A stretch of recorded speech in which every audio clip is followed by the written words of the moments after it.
Et nous sommes en direct depuis la Manufacture, l'Haute École des Arts de la Seine, à qui je remercie ici pour leur magnifique accueil. Et toujours dans le mois de la sensibilisation au cancer du sein, j'ai la chance d'être accompagnée aujourd'hui par Karine Dawinji, danseuse professionnelle formée précisément à la Manufacture, qui a été diagnostiquée d'un cancer du sein dans un moment d'effervescence professionnelle. Elle va nous expliquer son vécu de la maladie, mais aussi avec la danse. Bonsoir Karine, comment vas-tu? Bonsoir, ça va bien. Merci beaucoup pour l'invitation. Je suis très contente d'être là, d'être de retour dans cette école. J'ai été diplômée en 2018 et je n'étais pas beaucoup revenue depuis. Donc, du coup, 3 ans. Ouais. 3 ans. Je suis contente d'être de retour dans ces locaux. Merci à toi. Alors, juste pour préciser nos spectateurs, Karine et moi, on se connaît dans les cadres des activités collectives de la Ligue vaudoise contre les cancers. Du coup, on va se tutoyer, si on est d'accord. Merci, ça me va très bien. D'accord. Et de plus, nous allons voir aujourd'hui un flash du réseau Cancer du Sein, lequel fête ses 20 ans d'existence en 2021. Du coup, posez-nous toutes vos questions en direct sur les réseaux sociaux et nous y répondrons avec beaucoup de plaisir. Oui. Alors, quel est le sentiment que tu as aujourd'hui, après 3 ans, ici dans ton école où tu étais formée? Bah ça fait plaisir, c'est rigolo de repasser par la cafette, les différents studios, voir comment ça a évolué aussi, parce que c'est vrai que moi je faisais partie de la promo B, donc plutôt au début de la formation de danse en fait à la Manufacture. C'est un bachelor? C'est un bachelor, sur 3 ans. Du coup moi j'ai fait 2015-2018. Et oui, voilà, il y a des petites choses qui ont un petit peu changé dans les locaux et tout, et c'est chouette. Non, je suis contente. Et tu peux nous expliquer un petit peu plus quand et comment tu as su que tu avais un cancer du sein? Et quel était ton sentiment lors du diagnostic? Ouais, alors du coup moi j'ai su ça le 21 septembre 2020. Je me rappelle très bien parce que du coup moi c'était un peu particulier parce que du coup comme je suis française, j'avais fait des analyses en fait en France et c'est mon père en fait qui m'a appelé ce fameux 21 septembre 2020 pour me dire ben voilà, on a les résultats, c'est pas bon, c'est une tumeur maligne, stade 2. Et du coup, c'était le soir. Moi, sur le coup, c'était un peu la sidération. Et puis, en plus, forcément, voilà, mes parents, moi, ils sont loin, ils sont à Nîmes. Je sais que ça les inquiétait. Donc, le premier truc, en fait, que je me suis dit, c'est il faut surtout pas les inquiéter. Donc, du coup, j'étais là en mode, ok, ça va bien se passer. Qu'est-ce qu'il faut que je fasse? Enfin, heureusement, j'étais revenue en Suisse avec mes imageries. Donc, c'était pas compliqué de ensuite me diriger vers des médecins. Mais après, voilà, ça a été contacter la source ou le CHUV. Finalement, je suis allée au CHUV. Ensuite, me mettre en contact avec le centre du sein. Puis ensuite, faire du coup encore des examens. Parce que, en fait, j'avais fait les examens 17-18 août. Puis il y a eu un problème en fait en France justement pour récupérer les résultats et donc ça a mis 1 mois en fait avant que je sache ce qui se passait. Donc on se disait potentiellement ça a encore évolué, donc il faut faire un peu un bilan de où est-ce qu'on en est quoi. Donc c'était pendant quelques jours un peu je faisais que rire bêtement et puis pleurer et puis rire bêtement et puis pleurer et puis après on se lance dans la machine quoi. Mais c'est carrément un choc. Mais comment s'est manifestée la maladie? As-tu noté un changement dans ton corps? Ouais, c'est toi qui as quand même dit bon il faut aller au médecin. Ouais. C'est moi qui m'en suis rendu compte parce que du coup j'ai un papa médecin, médecin généraliste qui m'avait appris à me palper quand même et j'avais senti effectivement une boule à côté de mon téton à gauche, mais en début d'année 2020. Moi je me suis dit bon Karine t'as 26 ans, certainement un kyste. Oui. Certainement rien de très grave, bien c'est sûr. ça. Du coup, voilà, j'ai laissé traîner. Puis au bout d'un moment, quand même, ça commençait à me faire un peu mal. Et puis c'était pénible en fait pour danser. Donc c'est là que je me suis dit bon, quand même, je vais aller voir ce que c'est. Et du coup, j'ai fait tester et voilà quoi. Et c'était pas bon. Bien sûr. Mais bon, juste pour te dire, tu as quand même une série de fans qui te suivent sur les réseaux sociaux. Wakanda Forever, aussi belle et classe, Marie-Ris et Tata Karine. Oui. Du coup, voilà, je pense qu'on a quand même beaucoup de gens qui nous suivent. Trop bien. Pour connaître peut-être un peu plus ton histoire. Ouais. Et du coup, lors du diagnostic, tu as pu quand même partager ça avec ton environnement personnel, familial. Comment tu as vécu en fait au niveau pour communiquer en fait la maladie autour de toi? Ouais, alors c'est vrai que moi je sais pas, je crois que je suis pas très pudique sur ce genre de choses, donc j'avais pas trop de mal à le dire. En fait, j'avais juste peur au contraire que enfin d'avoir qu'on ait le sentiment que je me plains en fait, alors que bon, c'est juste normal de dire quand il y a une maladie aussi grave qui nous arrive, mais c'est vrai que ouais, très vite je l'ai dit voilà, à ma meilleure amie, aux personnes avec qui je travaillais aussi, vu que je suis quand même assez proche d'eux. Mon frère il était déjà au courant, mais c'est moi qui l'ai annoncé à ma sœur. Mais très vite j'ai fait un tour d'horizon et j'ai annoncé aussi professionnellement, parce que c'est ça, on est engagé avec des gens, on est censé faire des répétitions, des spectacles, ce genre de choses. S'ils doivent trouver des remplaçants il faut qu'ils soient au courant. Donc moi, le premier truc que j'avais envie de faire, en fait, c'était de aussi libérer les gens et qu'ils puissent s'organiser sans moi, quoi. Donc ouais, c'était pénible, mais puis c'est ce truc aussi où effectivement à chaque fois il faut, en fait à chaque annonce, on se rend un peu plus compte. Et moi, ça a été ça au début, j'étais un peu loin du truc, et puis à chaque fois que je le disais, j'étais là, ouais, t'as un cancer du sein en fait, t'as un cancer du sein. C'est difficile à assumer. C'est ouais, quand même. Puis aussi il y a ce truc où 26 ans, du coup. T'es jeune, en forme, en plus danseuse. Je danse, bon alors après voilà, je profite de la vie, j'aime bien faire la fête et tout, mais le truc c'est ça, c'est que du coup ça a été beaucoup de culpabilité en fait au début, parce que je me disais mais pour que ça m'arrive aussi tôt, c'est forcément que j'ai fait de la merde à un endroit et qu'il y a un truc on culpabilise très vite. Hein. Beaucoup. Et voilà, après faut juste avancer. Et puis les oncologues, c'est ce qu'ils nous disent aussi très vite, hein. Non, mais c'est pas à cause de vous, c'est pas à cause de votre rythme de vie. Et puis du coup c'est à cause de quoi? Mais on s'est posé question. Voilà, on s'est posé la question. Mais est-ce que maintenant, après 2 ans, 3 ans de diagnostic, maintenant ça fait un an, exactement. En fait. Est-ce que cette culpabilité a changé? Est-ce que tu as quand même assumé, voilà, c'était pas moi, ou comment c'est? Il y a une évolution en fait de ton sentiment? Oui, heureusement il y a une évolution. C'est toujours un travail, ça. Un travail. Quand même, ouais. Je suis pas arrivée totalement au point de, c'est pas de ma faute, c'est une maladie et puis c'est comme ça. Mais je travaille dessus. Comment as-tu vécu la période avant les traitements en fait? Juste avant de commencer les différents traitements dont on va parler aussi tout de suite. Ouais. Alors, en fait. C'est ça, moi je crois que jusqu'à avant l'annonce en fait des traitements, ça allait plutôt bien. Parce que le truc c'est ça, c'est qu'au début, moi on m'a dit ce sera une tumérectomie, donc juste on enlève la tumeur. Ensuite, il y aura potentiellement de l'hormonothérapie, mais en gros, ça va être vite réglé, quoi. Donc j'étais là trop bien, super. Donc j'ai eu la mastectomie le 15 octobre. Là, ça allait encore plutôt pas mal. Mastectomie, on veut dire, c'est l'ablation. C'est l'ablation totale du sein. Oui, parce que du coup, c'est ça. On m'a dit tumérectomie. Ensuite, on a fait du coup une série de tests pour voir où ça en était. On a vu que c'était un peu plus étendu.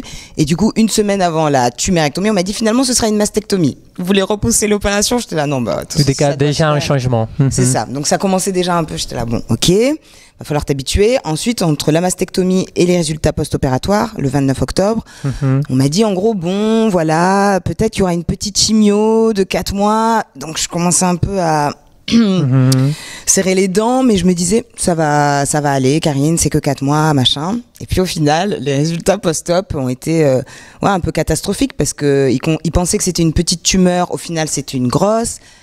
Quand on fait une mastectomie, du coup on prend aussi des ganglions pour voir en fait si la tumeur est partie dans le système lymphatique. Et pour moi, c'était le cas, en fait. C'était déjà touché. Ouais, ils étaient les 4 métastasés. Du coup, ça a été, finalement, ce sera une chimio de 6 mois, un curage, de la radiothérapie. En gros, vous êtes arrêté pour plus d'1 année, quoi. Et là, ça a commencé le drame, un peu pour moi. C'était pas possible, parce qu'en plus voilà, comme on disait avant, c'est vrai que j'avais l'impression d'arriver professionnellement au moment où il y avait plus besoin de trop faire d'auditions, les gens commençaient à me connaître, je commençais à être vraiment à un bon endroit par rapport à la danse. Oui. Et là, il y a en fait, tu avais déjà arrêté ou fini l'école il y a 2 ans. Voilà. Et tu étais en plein activité professionnelle. Ouais, c'était vraiment le moment où tout commence à fleurir, quoi. Voilà. Et puis, en fait, non, tout commence à faner. Donc, j'étais là, waouh, chaud. Et surtout pour un métier qui dépend vraiment beaucoup du corps. Du corps. Ouais, là, pour le coup, c'était, mais je vais être dans quel état, comment? Et puis en plus, voilà, c'est clair que les chimios, les oncologues m'ont dit comment c'était, mais c'est aussi, voilà, un peu l'inconscient comme ça que j'avais par rapport à ça, dans les films ou quoi que ce soit. On est là, mais c'est horrible, une chimiothérapie, ça nous défonce le corps, on n'arrive plus à manger, Et du coup, j'étais là, mais il y a vraiment ce tsunami qui va m'arriver dans la tête, là. Je suis pas prête, quoi.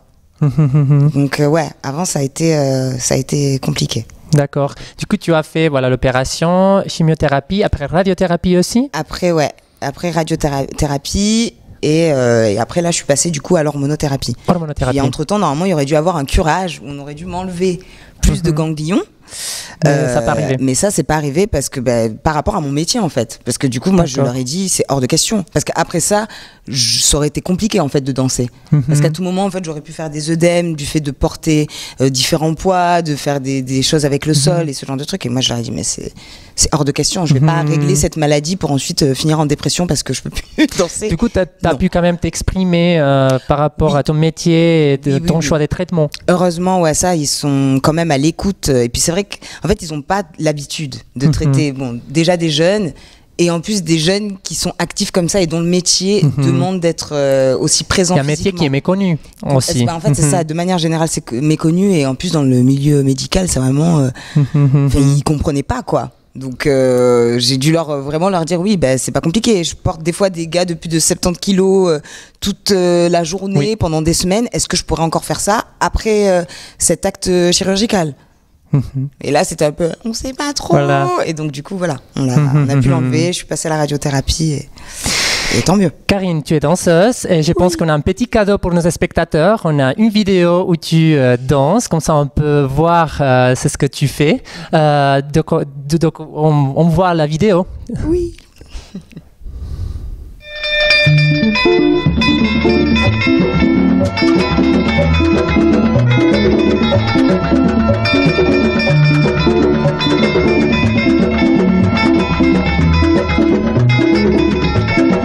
Maria da Horta, que está toda morta por mim, mas eu não me importo, porque gosto dela. Maria da Horta, que está toda morta por mim, mas eu não me importo, porque gosto dela. Quando passo pelas ruas, toda gente me zomba, mas não mostro trombas, porque gosto dela. Quando passo pelas ruas, toda gente me zomba, mas não mostro trombas, porque gosto dela. Ela usa de tudo que está na moda. Usa mini saia, cabeleira postiça e os sapatos que...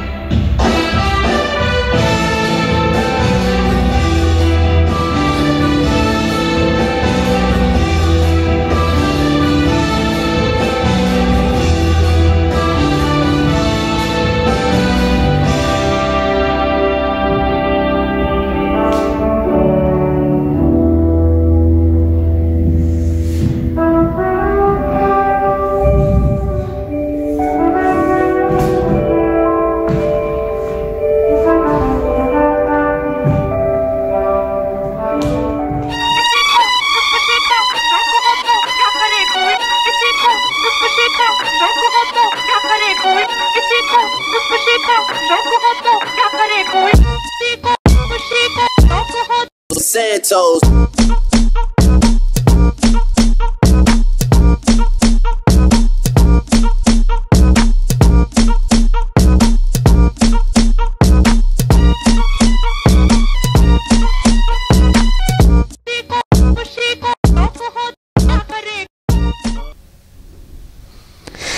Merci beaucoup pour cette magnifique vidéo, ça donne envie de danser.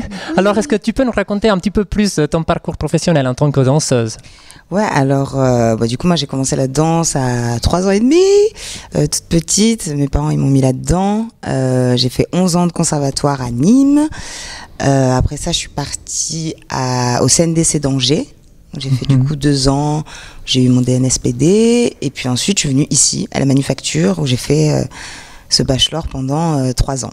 Donc une longue formation. Oui. Et puis après voilà, je me suis mise à travailler directement ici, un peu en France. D'accord. Voilà, et du coup en tant qu'interprète, et puis j'ai formé un collectif assez vite avec des amis, enfin des collègues de promo. Pour la création aussi. Ouais, du coup on a créé ce collectif pour faire nos pièces en fait. Et du coup voilà, là c'est un collectif assez mouvant. On est encore 2 en gros de l'équipe d'origine et puis on a accueilli interprète et chorégraphe aussi. Ouais. 3 nouvelles personnes. On travaille aussi avec une DJ live, Moula, qu'on a vu dans la vidéo. Et voilà. Oui, mais du coup, les cancers est arrivé vraiment dans un beau moment professionnel. Ouais, bah c'était oui, le moment où tout commençait à se passer. Après, voilà. C'est vrai que moi, j'ai eu un peu de la chance avec le Covid, finalement. J'ai eu vraiment de la chance dans mon malheur. Il y a eu aussi la pandémie au milieu. C'est ça. C'était positif, négatif. Quelle est ton expérience, en fait? Au final, personnellement, pour moi, ça a été plutôt positif professionnellement, en fait, dans le sens où il y a beaucoup de choses qui se sont fait reporter. Oui, tout le monde est arrêté. C'est ça, fait. Tout s'est arrêté. Du coup, moi, c'était un peu, bon ben voilà, tout s'arrête, moi j'ai le temps de me soigner, et ensuite quand tout reprend, ben, je suis de retour. C'était un peu ça, parce que maintenant tu as repris. Et ça. Comment vas-tu aujourd'hui? Alors, hormonothérapie, bien sûr. Comment c'est gérable, en fait? L'hormonothérapie avec la reprise du travail, la création, au studio, la remise en forme.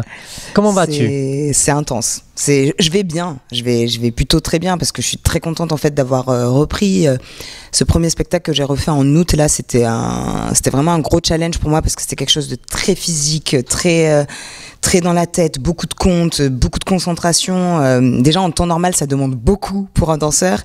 Et c'est vrai que j'étais là, bon, est-ce que t'es sûr que tu veux retourner sur les planches entre guillemets avec ça? Mais ça me tenait vraiment à cœur parce que c'est un travail que j'adore et c'était une équipe absolument incroyable.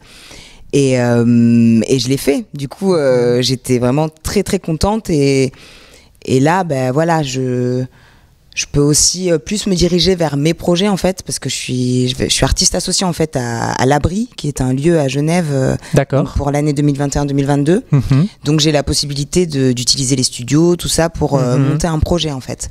Et tu les utilises. Je pense que ce matin, tu étais dans un studio. Oui, voilà, je reviens de Genève justement aujourd'hui en plus, ouais, parce que j'étais en train déjà de travailler ça et c'est super parce que en vrai là c'est ce qu'il me faut, parce que même si j'adore le fait d'être interprète, il y a quand même une réalité avec l'hormonothérapie où c'est fatigant, ça fait très mal aux articulations.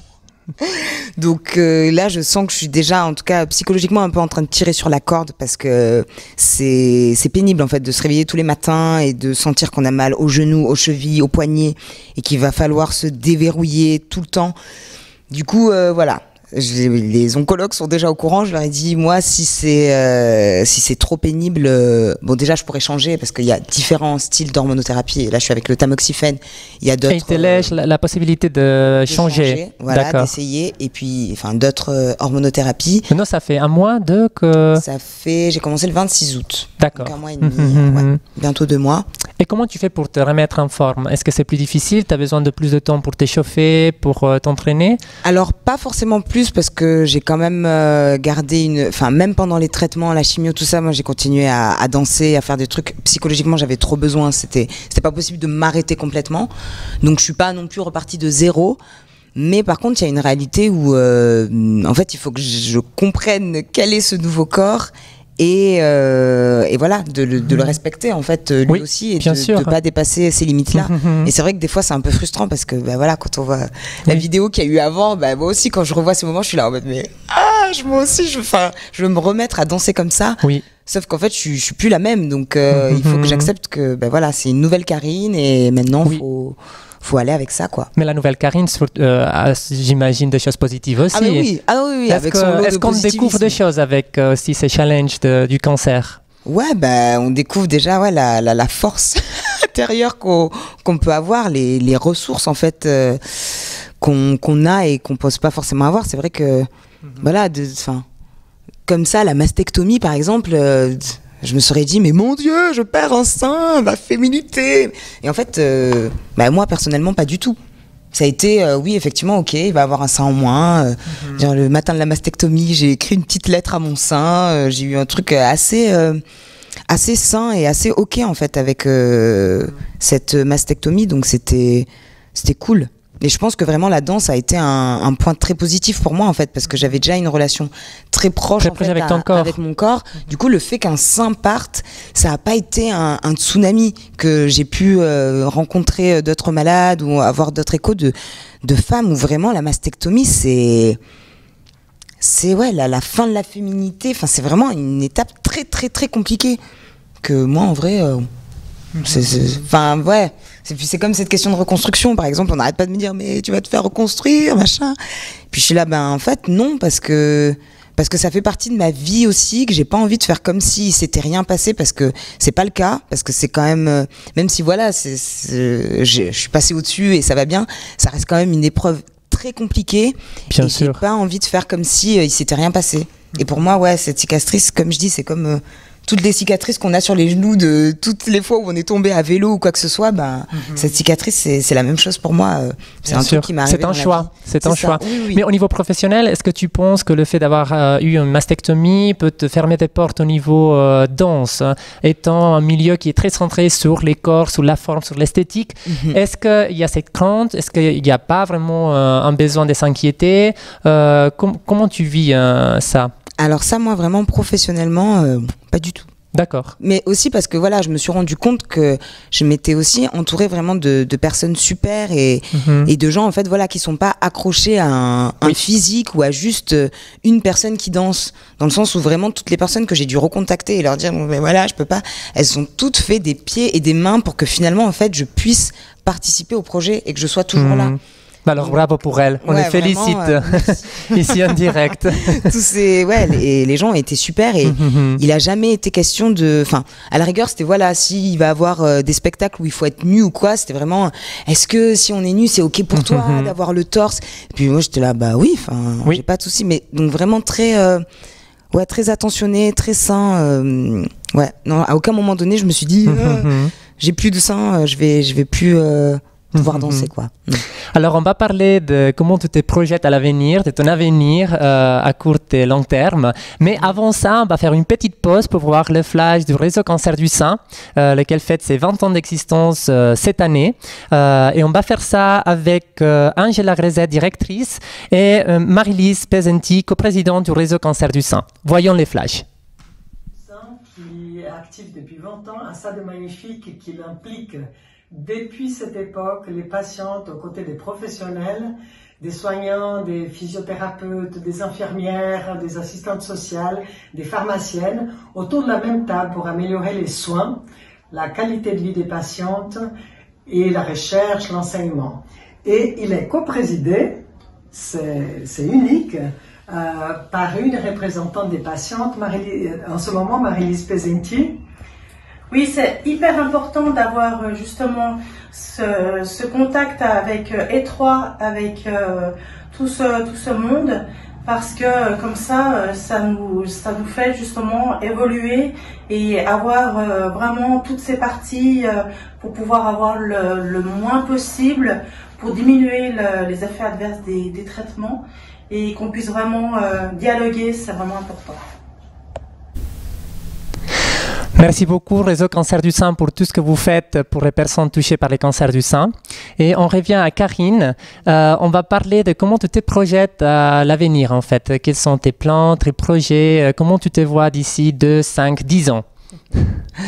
Alors, toujours à Lausanne, je pense. Tu aimes Lausanne? Ouais, j'aime beaucoup Lausanne. Puis en plus, voilà, le monde professionnel aussi pour moi, il est ici. Enfin, il y a une réalité où je suis plutôt connue ici, donc je vais continuer à bosser par là. 10 ans, peut-être que dans 10 ans, je penserai à avoir un enfant. Vu que il y a aussi ça, cette question de la congélation d'ovocytes et tout ça. Pour le moment, je peux pas vraiment avoir d'enfant, donc peut-être qu'à ce moment-là, ce sera ça. Et dans 15 ans, où est-ce que je serai? Toujours en train de danser, j'espère. Déjà, c'est clair. Hein. Moi, si tu me demandes, si tu me poses la question, je pense que je ne savais pas comment répondre. Je dis ça, je ne sais pas. Hein, mais... bon, en tout cas, toujours en train de danser. Ça, c'est clair, que ce soit 2, 10, 15, peu importe comment, en train de danser, parce que ça, c'est quand même... je crois que c'est la vie, quoi. Enfin, ça aide. Enfin, même, voilà, on l'a vu dans... Danser toujours. Exactement. Danser toujours. Et on continue avec la danse. J'ai la chance de pouvoir guider les cours de danse dans les cadres des activités collectives de la Ligue vaudoise contre les cancers, dont tu viens aussi apprendre des cours pendant les traitements, mais aussi maintenant. Et je voulais te demander ton expérience. Qu'est-ce que c'était de pouvoir... bien sûr, tu es professionnel, du coup, on fait vraiment un cours qui est différent. Peut-être tu peux le décrire un peu. Et aussi nous raconter pourquoi c'était important de continuer à bouger, danser et rencontrer peut-être d'autres personnes qui ont passé par la même chose. Ouais, déjà c'est clair que c'est le genre de maladie quand même où on a, en tout cas moi j'avais envie de rencontrer d'autres malades, de sentir aussi, voilà, de savoir qu'on n'est pas seul, qu'il y a d'autres femmes qui traversent ça. Forcément quand j'ai vu qu'il y avait des cours de danse, je me suis dit bon go, même si effectivement voilà, c'est des cours très basiques pour des non-danseurs.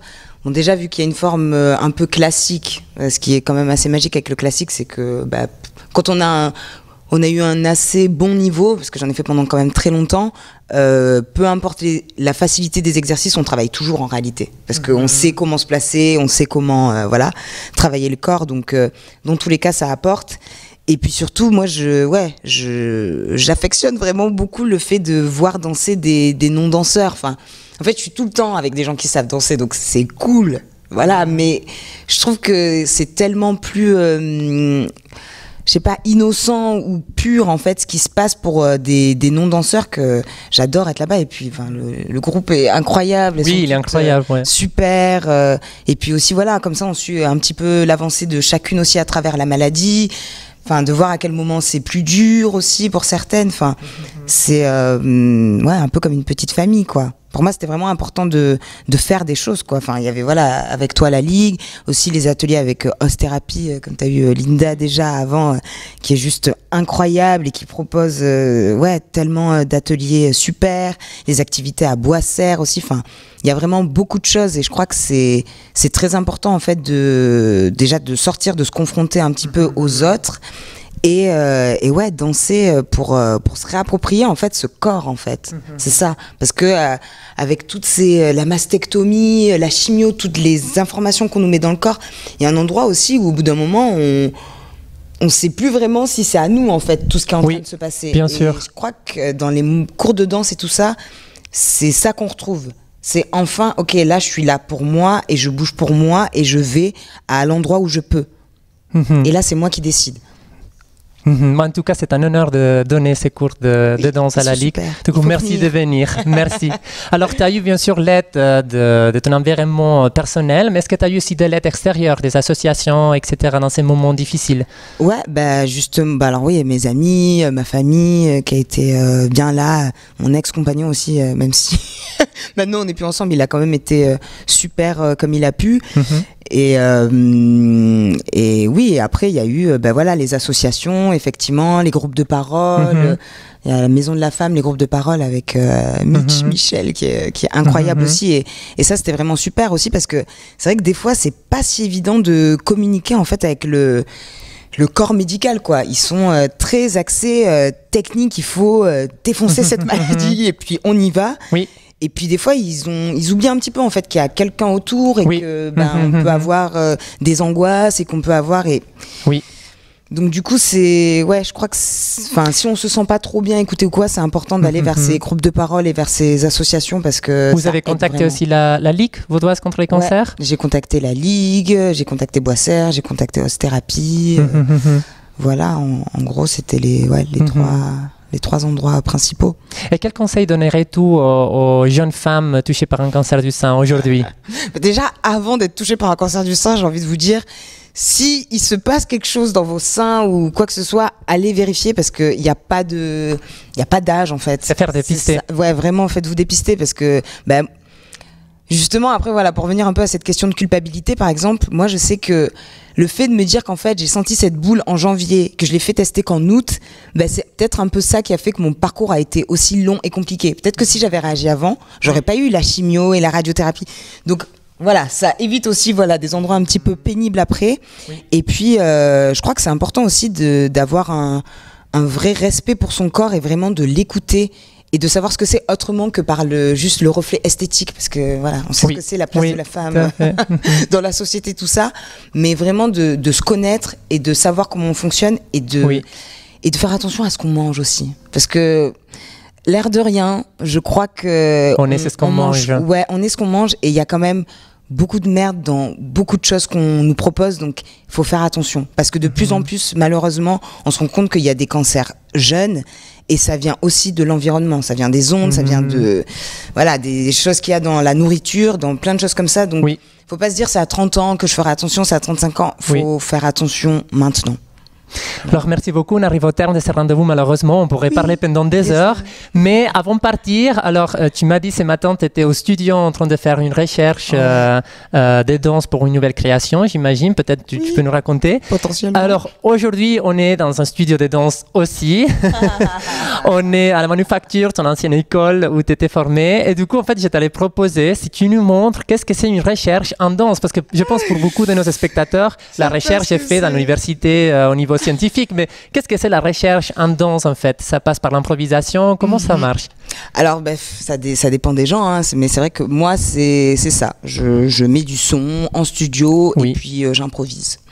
Donc, on peut voir t'improviser quelques secondes. Allez, on va Alors, je prends ton micro. Oui.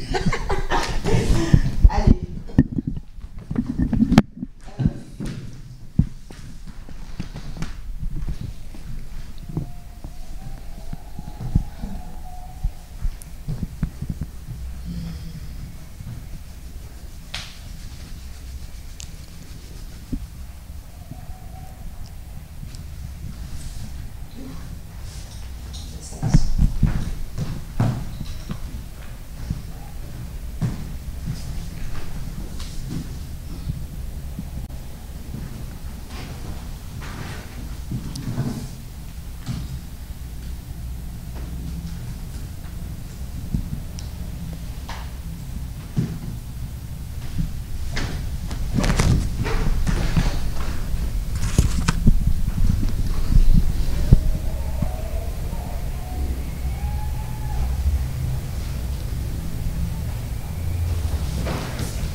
Merci beaucoup. Alors, je te redonne ton microphone. Merci pour cette petite démonstration de comment, même en silence, les lunettes. Ouais, le silence.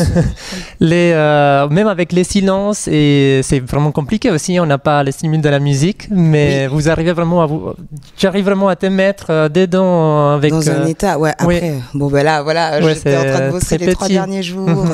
Je suis arrivée là juste mercredi, ce midi en fait. D'accord. De Genève, depuis les impros que j'étais un peu en train de faire, donc c'est encore un petit peu dans mon corps, mais là c'est très très vague. Bon, en tout cas, merci beaucoup pour ces cadeaux. C'était vraiment un plaisir de parler avec toi. Avec plaisir. De toute façon, on se voit bientôt pour les cours à l'LBC de danse. Et nos spectateurs, comme toujours, je vous attends jeudi prochain, toujours à 18h, pour une discussion sur les cancers et les travails avec Yasmina Schmidt. Alors, je vous souhaite une belle soirée Karine. Merci. Et à tout bientôt.